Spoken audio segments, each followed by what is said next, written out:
suis Philomé Robert, je suis journaliste, j'ai 47 ans bientôt, journaliste depuis 1996, donc ça va faire 27 ans cette année. Et puis parallèlement, je suis juriste, j'ai fait des études de droit, je travaille en tant que juriste bénévole pour une association haïtienne de défense des droits humains qui s'appelle BDHH, Bureau des droits humains en Haïti. Je suis auteur et depuis quelque temps romancier.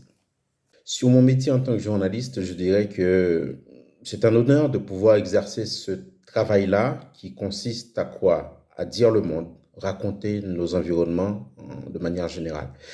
Jamais notre métier n'a été aussi indispensable, même si aussi jamais il n'a été autant critiqué. Je dirais que quelque part, même si c'est embêtant pour nous, journalistes, que ce soit à la radio, à la télévision, sur Internet ou dans la presse écrite, embêtant parce que nous sommes critiqués, mais ça veut dire aussi que nous sommes regardés, que nous sommes écoutés, que nous sommes attendus. Et donc, quelque part, ces regards-là, critiques, qui nous sont adressés, ça nous oblige quelque part à mieux faire notre travail, c'est-à-dire raconter l'humain dans tous les sens du terme. Ce roman est d'abord et avant tout un travail que j'ai voulu de littérature. Donc il n'y a pas de message en tant que tel, sinon que il s'articule autour de thèmes globaux, les rencontres, les voyages, les ruptures et l'exil. En toile de fond, l'exil ne me quitte jamais, même si, en l'occurrence, il s'agit de situations qui arrivent à mon personnage, Gabriel, qui n'a évidemment rien à voir avec moi. Le message, en gros, s'il y en a un, c'est il faut vagabonder. C'est d'ailleurs le thème du livre. Il faut vagabonder, il faut voyager, il faut traîner ici ou là et vivre des aventures diverses et variées, quelles qu'en soient les conséquences.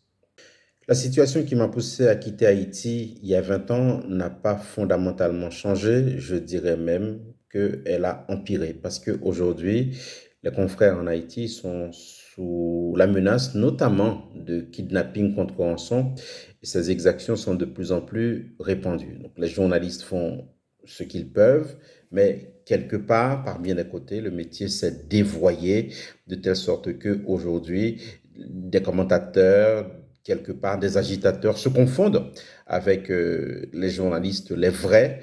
On ne sait quasiment plus qui est qui et ça, c'est assez regrettable. Sur la presse indépendante dans le monde, ce que je peux ajouter, c'est qu'elle fait l'objet depuis toujours de pressions, que ces pressions viennent de lobbies, de groupes religieux, de groupes économiques, de groupes politiques, toutes situations qui en général, même si elles sont difficiles, nous obligent à mieux continuer à faire notre travail, comme je l'ai dit tout à l'heure. La politique ne me quitte jamais, que ce soit à la télévision ou dans mon travail en tant qu'essayiste ou depuis quelque temps en tant que romancier. Ceux qui liront Vagabondage éphémère, par exemple, verront en Gabriel une espèce de militant un peu frustré, mais qui n'en pense pas moins sur ce que devrait être son pays. Un engagement politique en Haïti, c'est pas pour demain, même si évidemment j'y pense. On ne peut pas ne pas y penser hein, quand on voit l'état du pays. D'autant que nous, en tant que citoyens vivant à l'étranger, citoyens haïtiens vivant à l'étranger, on est constamment sollicités et pour cause. Un engagement politique en France, pourquoi pas non plus, parce que en vérité, je vis dans ce pays qui m'a accueilli et envers lequel je me sens engagé. D'ailleurs, cet engagement est réciproque. Donc, je n'exclus rien, comme disent les responsables politiques. Je n'exclus rien, même si ce n'est pas pour demain qu'on me verra militer dans un parti politique. Cela me touche que des gens aux Antilles ou en Afrique pensent que je suis un modèle. À la vérité, je n'en suis pas un.